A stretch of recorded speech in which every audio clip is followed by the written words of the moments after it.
আলোর বিচ্ছুরণ ও বিক্ষেপণ থেকে যত ধরনের প্রশ্ন মাধ্যমিকে করতে পারে 10 মিনিটের মধ্যে কমপ্লিট আমরা রিভিশন করতে যাচ্ছি। 10টা মিনিট তুমি আমাকে দাও আর এই চ্যাপ্টারটা থেকে যত প্রশ্ন মাধ্যমিকে হবে কমপ্লিট আমি তোমাদের রিভিশন করিয়ে দেবো। ক্লাসটা স্টার্ট করছি এখনই, একদম মন দিয়ে এই 10 মিনিট যা যা করাচ্ছি একদম করে যাও আর কমেন্ট বক্সে বলবে তোমার কতটা হেল্প হলো। কেমন? চলো স্টার্ট করা যাক আমাদের আলোর বিচ্ছুরণ ও বিক্ষেপণ।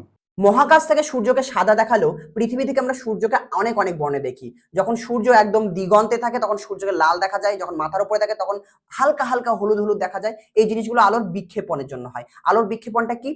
যখনই সূর্যের আলো, সূর্যের সাদা আলো পৃথিবীর বায়ুমণ্ডলের মধ্যে যখনই প্রবেশ করে তখন বায়ুমণ্ডলের মধ্যে থাকা বিভিন্ন ধূলিকণা বা গ্যাসের ক্ষুদ্র ক্ষুদ্র কণা কি করে, তাদের থেকে অপেক্ষাকৃত বড় তরঙ্গ দৈর্ঘ্যের সূর্যের আলোকে শোষণ করে নেয় এবং সেই শোষিত আলোকে চারিদিকে ছড়িয়ে দেয়। এই ঘটনাটাকে বলা হচ্ছে আলোর বিক্ষেপণ। কোনো আলো কম ছড়ায়, কোনো আলো বেশি ছড়ায়। র্যালের সূত্রের সাহায্যে আমরা বলে দিতে পারবো কোন আলো কম ছড়ায়, কোন আলো বেশি ছড়ায়। র্যালের সূত্র বলে যে আলোর বিক্ষেপণের মাত্রা বা বিক্ষিপ্ত আলোর তীব্রতা আলোর তরঙ্গ দৈর্ঘ্যের চতুর্থ ঘাতের ব্যস্তানুপাতিক। এটা হচ্ছে র্যালের সূত্র, যে আলোর বিক্ষিপ্ত আলোর তীব্রতা আলোর তরঙ্গ দৈর্ঘ্যের চতুর্থ ঘাতের ব্যস্তানুপাতিক। এটা র্যালের সূত্র। মানে যার তরঙ্গ দৈর্ঘ্য কম সে বেশি ছড়িয়ে যাবে, নীল আলো বেগুনি আলো বেশি ছড়িয়ে যায়। যার তরঙ্গ দৈর্ঘ্য বেশি সে কম ছড়াবে, লাল আলো এগুলো কম ছড়ায়। হ্যাঁ, এটা হচ্ছে আলোর বিক্ষেপণ, র্যালের সূত্র।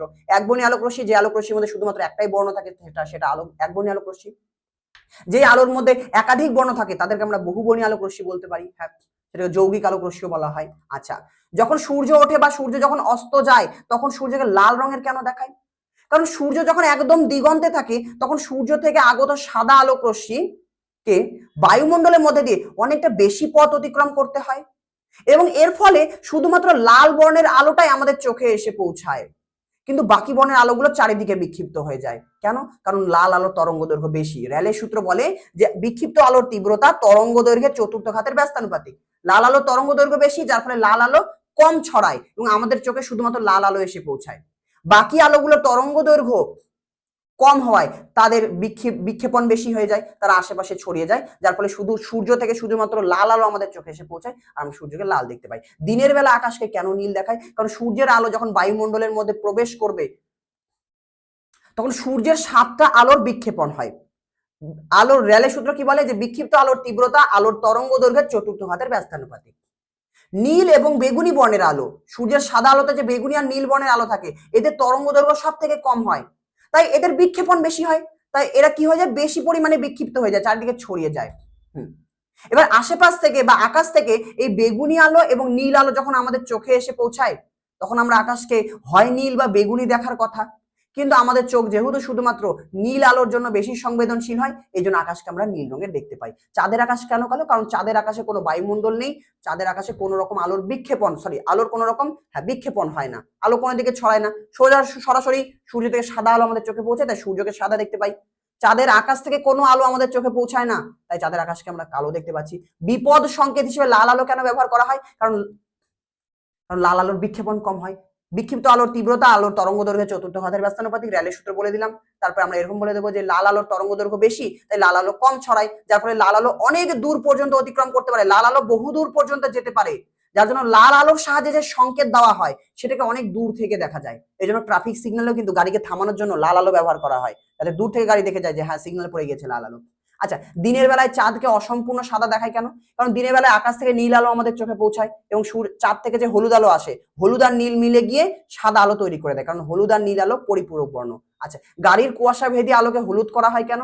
কারণ হলুদ আলোর তরঙ্গ দৈর্ঘ্য বেশি হয়, এই আলোটার কুয়াশার মধ্যে থাকা ছোট ছোট জলকণা দ্বারা বেশি বিক্ষিপ্ত হয় না, যার ফলে আমরা কুয়াশাটাকেও ভেদ করে হলুদ আলোর সাহায্যে জিনিসপত্রটাকে দেখতে পাই বা গাড়ির সামনে কুয়াশার ভেতরে কি রয়েছে সেটা আমরা দেখতে পাই। কিন্তু অন্যান্য বর্ণের যে আলোগুলো আছে তাদের তরঙ্গ দৈর্ঘ্য কম, তারা চারিদিকে ছড়িয়ে যায়, ওদের সাহায্যে আমরা কিন্তু দেখতে পাবো না, ওরা চারিদিকে ছড়িয়ে যাবে। লাল আলোর তরঙ্গ দৈর্ঘ্য বেশি, সেটা আরো কম ছড়ায়, কিন্তু আমরা লাল আলো ব্যবহার করি না, কারণ লাল আলো আমাদের চোখে বেশি সংবেদনশীল নয়। আমাদের চোখ কোন একটা জিনিসকে দেখার জন্য লালের থেকে হলুদের জন্য বেশি সংবেদনশীল হয়। তুমি হলুদ আলোতে কোনো একটা জিনিসকে ভালো দেখতে পাবে, লাল আলোতে খুব একটা ভালো দেখতে পাবে না। কেমন? এই জন্য এমনটা হয়। আচ্ছা, মেঘের রং কেন সাদা হয়? কারণ মেঘের ক্ষেত্রে কিন্তু র্যালে বিক্ষেপণ হয় না, মেঘের ক্ষেত্রে অন্য জিনিস হয়। র্যালে বিক্ষেপণ কখন হবে? মানে বিভিন্ন বর্ণের আলোকে বিভিন্ন রকম করে ছড়াবে, কাউকে বেশি ছড়াবে কাউকে কম ছড়াবে। এটা কখন হয়?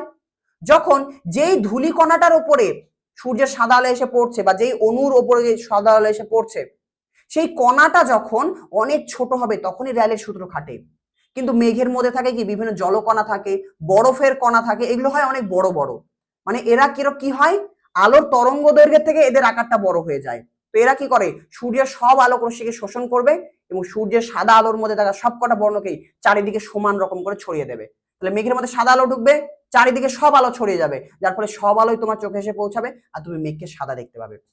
কিন্তু এই কণাটার আকার যদি ছোট হতো তাহলে লাল আলো বেরিয়ে চলে আসতো, নীল আলো আশেপাশে ছড়াতো, তাই না? এরকম হতো। আলোর বিচ্ছুরণ জিনিসটা কি, আলো যখন শূন্য বা বায়ু মাধ্যম থেকে অন্য কোনো একটা মাধ্যমে প্রবেশ করে, যেমন এই ক্ষেত্রে শূন্য বা বায়ু মাধ্যম থেকে একটা কাঁচের টুকরো বা প্রিজমের মধ্যে প্রবেশ করেছে, তখন সাদা আলোর মধ্যে থাকা প্রত্যেকটা বর্ণ একে অপর থেকে আলাদা হয়ে যায়। এই ঘটনাটাকে বলা হয় আলোর বিচ্ছুরণ। আমরা বলবো বহুবর্ণী আলোক রশ্মি, সাদা একটা বহুবর্ণী আলো, বহুবর্ণী আলোক রশ্মি যখন শূন্য বা বায়ু মাধ্যম থেকে অন্য কোনো মাধ্যমে প্রবেশ করে বা অন্য কোনো একটা স্বচ্ছ মাধ্যমে প্রবেশ করে, তখন কি হয়, বহুবর্ণী আলোক রশ্মি বিভিন্ন বর্ণে বিভক্ত হয়ে যায়। এই ঘটনাটাকে বলা হচ্ছে আলোর বিচ্ছুরণ।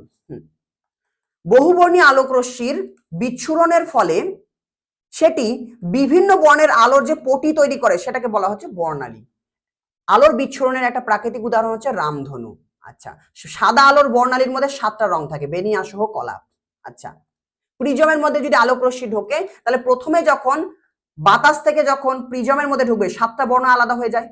দ্বিতীয় তলে প্রতিসরণের ক্ষেত্রে প্রত্যেকটা বর্ণ আরো দূরে দূরে চলে যায়। এই জন্য এখানে তুমি একটা কাগজ রাখলে এখানে বর্ণালী তুমি দেখতে পাবে। আচ্ছা, আয়তাকার কাচের ফলকের মধ্যে কিন্তু আলোর বিচ্ছুরণ হয় না। কেন? কারণ আয়তাকার কাচের ফলক দুটো সর্বসম প্রিজমের একটা সমবায় হিসেবে কল্পনা করা যেতে পারে। হ্যাঁ, যেখানে ওই প্রিজম দুটোর প্রতিসারক তলগুলো পরস্পরের সমান্তরালে থাকে কিন্তু তাদের ভূমিগুলো বিপরীত দিকে থাকে। মানে বলতে পারি এটা একটা আয়তাকার কাচের স্ল্যাব, এটাকে আমরা দুটো প্রিজমের জয়েন্ট হিসেবে আছে, দুটো প্রিজম এরকম মনে করতে পারি। এক্ষেত্রে কি হয়, দুটো প্রিজমের ভূমি উল্টো দিকে থাকে, একজনের ভূমি নিচের দিকে, একজনের ভূমি উল্টো দিকে, মানে উল্টো করে সেট করে দিলে আমরা একটা আয়তাকার কাচের ফলক পেয়ে যাব। হ্যাঁ, এই আয়তাকার কাচের ফলকের ভেতরে কি হয় বা দুটো প্রিজমের এই সমবায়ের মধ্যে কি হয়, সূর্যের আলোক রশ্মি যখন বা সাদা আলো যখন, এখানে লেখা রয়েছে দেখো, সাদা আলো প্রথম প্রিজমের মধ্যে দিয়ে গেলে বিচ্ছুরণের পর বর্ণালী সৃষ্টি হয়। সাদা আলো যখন প্রথমে প্রিজমের মধ্যে দিয়ে যাবে তখন সে আলাদা হয়ে যাবে, বর্ণালী সৃষ্টি করে দেবে। কিন্তু দ্বিতীয় প্রিজমে এই সাদা আলো কি হয়, আবার সংযোজিত হয়ে যায় এবং অন্য প্রান্ত দিয়ে মিশে গিয়ে বেরিয়ে যায় আর সাদা আলো সৃষ্টি করে দেয়। এই জন্য কাচের স্ল্যাবের ভেতরে আলোর বিচ্ছুরণ হলেও বাইরে কিন্তু আলোর বিচ্ছুরণ হয় না। মানে একদিক দিয়ে সাদা আলো ঢুকলে অন্য দিক দিয়ে মিশে গিয়ে আবার সাদা আলোই বের হবে। আচ্ছা, এটা আমি বলে দিলাম যে একটা কাচের স্ল্যাবের মধ্যে 45 ডিগ্রি কোণ করে পড়ুক বা যত ডিগ্রি কোণ করেই পড়ুক, কাচের স্ল্যাবের ভেতরে কিন্তু আলোর বিচ্ছুরণ হবেই, ভেতরে বিচ্ছুরণ হবে। শূন্যস্থানে আলোর বিচ্ছুরণ হয় না, কারণ শূন্যস্থানে প্রত্যেকটা বর্ণের আলো একই গতিবেগে যায়। যখনই শূন্যস্থান থেকে অন্য কোনো মাধ্যমে আলোক রশ্মি ঢুকে যাবে তখন ওই মাধ্যমে প্রত্যেকটা আলোর গতিবেগ আলাদা হয়ে যায়, যার জন্য তারা পরস্পর থেকে আলাদা হয়ে যায়। হ্যাঁ, প্রিজম কিন্তু বর্ণ সৃষ্টি করে না, জাস্ট বিভিন্ন বর্ণকে আলাদা করে দেয়, পৃথক করে দেয়। আচ্ছা, আলোর বিচ্ছুরণের একটা প্রাকৃতিক উদাহরণ কি, রামধনু। আমরা দেখলাম প্রিজমের মধ্যে আলো ঢুকলে প্রিজম কি করছে, আলোটাকে বিচ্ছুরিত করে দিচ্ছে। কিন্তু আকাশে তো কোনো প্রিজম নেই, তাহলে সূর্যের আলোকে কে চারিদিকে ছড়িয়ে দিয়ে রামধনু তৈরি করে দিচ্ছে। যখন বৃষ্টি হয়, হালকা বৃষ্টি হওয়ার পরই আকাশে যদি সূর্য ওঠে তাহলে যেদিকে সূর্য থাকে তার বিপরীত দিকে দেখা যায় বায়ুমণ্ডলে যে বিভিন্ন ছোট ছোট ছোট ছোট জলের কণা ভেসে থাকে, সেই জলের কণাগুলো কি করে, ওই সূর্যের সাদা আলোকে বিচ্ছুরিত করে দেয়। আর আমাদের চোখে আমরা কি দেখতে পাবো, যে বিভিন্ন জায়গা থেকে বিভিন্ন রং আমাদের চোখে এসে পৌঁছাচ্ছে আর আমরা এই রামধনুটা দেখতে পাই। তাহলে রামধনু সৃষ্টির পেছনে প্রিজমের কাজ কে করছে, আলোর বিচ্ছুরণটাকে কে করাচ্ছে, রেইন ড্রপস বা বৃষ্টির কণা। কেন? চলো, স্নেলের সূত্রের সাহায্যে তুমি আলোর বিচ্ছুরণের কারণ ব্যাখ্যা করো। সবার আগে আমরা বলবো যে আমরা জানি মিউ সমান সমান সি/ভি। হ্যাঁ, অর্থাৎ যার গতিবেগ বেশি তার কিন্তু প্রতিসরাঙ্ক কম হবে। আমরা এরকম বলবো যে লাল আলোর গতিবেগ বেশি, তাই লাল আলোর জন্য প্রতিসরাঙ্ক কম হয়। তারপর আমরা কি বলবো, বেগুনি আলোর গতিবেগ কম তাই এর প্রতিসরাঙ্ক বেশি হয়। হ্যাঁ, সূত্র থেকে তাই দেখতে পাচ্ছি ব্যস্তানুপাতিক সম্পর্ক। এবং বাকি বর্ণের আলোগুলোর প্রতিসরাঙ্ক এদের মাঝামাঝিতে হয়। হ্যাঁ, এখন স্নেলের সূত্র অনুযায়ী মিউ সমান সমান sine i by sine r, sine i by sine আর।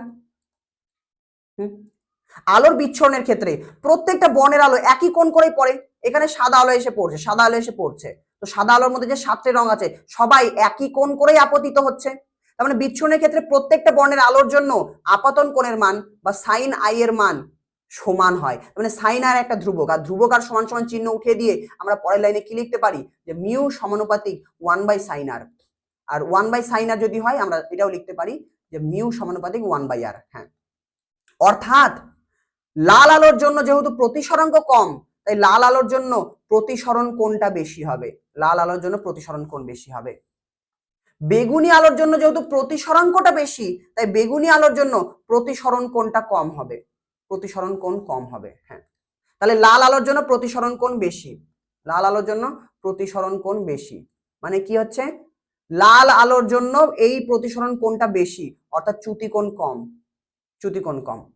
আবার বেগুনি আলোর জন্য কি হচ্ছে, প্রতিসরণ কোণটা কম, প্রতিসরণ কোণটা কম কিন্তু চ্যুতি কোণটা বেশি, চ্যুতি কোণটা বেশি। হ্যাঁ, যার ফলে কি হয়, বিভিন্ন বর্ণের আলো বিভিন্ন কোণে বেঁকে যায়, মানে বিভিন্ন বর্ণের আলোর জন্য চ্যুতি কোণ আলাদা আলাদা হয়, সবার জন্য যেহেতু চ্যুতি কোণ আলাদা হয়ে যায়, সবার জন্য যেহেতু প্রতিসরণ কোণ আলাদা হয়ে যায়, এই জন্যই সাদা আলো বা বহুবর্ণী আলো যখন অন্য কোনো মাধ্যমে প্রবেশ করে, প্রত্যেকটা বর্ণের আলো আলাদা আলাদা ভাবে বেঁকে যায়, কেউ কম বাঁকে কেউ বেশি বেঁকে, সবার জন্য প্রতিসরণ কোণগুলো আলাদা হয়ে যায়, এর ফলে তারা পরস্পর থেকে আলাদা হয়ে যায়, মানে এরা কি বলবো, বিচ্ছুরিত হয়ে যায় সাদা বর্ণের আলো। ব্যাস, এখানে লেখা রয়েছে, একবার দেখে নাও। নেক্সট, এগুলো তো তোমরা পারবে, এগুলো আমি করিয়ে দিয়েছি।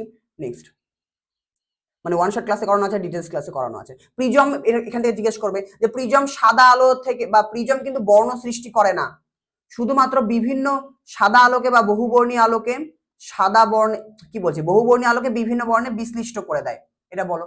বা বলবে যে প্রিজমের মধ্যে দিয়ে যদি বহুবর্ণী আলো ঢোকে বা সাদা আলো ঢোকে, সেটা বিভিন্ন বর্ণে কেন আলাদা হয়ে যায়, বা আলোর বিচ্ছুরণের কারণটা, প্রিজমের মধ্যে আলোর বিচ্ছুরণ কেন হয়, আমরা এরকম বলবো, সাদা আলো যখন প্রিজমের মধ্যে প্রবেশ করে তখন প্রিজমের ভেতরে প্রত্যেকটা বর্ণের আলোর গতিবেগ আলাদা হয়, যার জন্য প্রত্যেকের জন্য প্রতিসরাঙ্ক আলাদা হয়।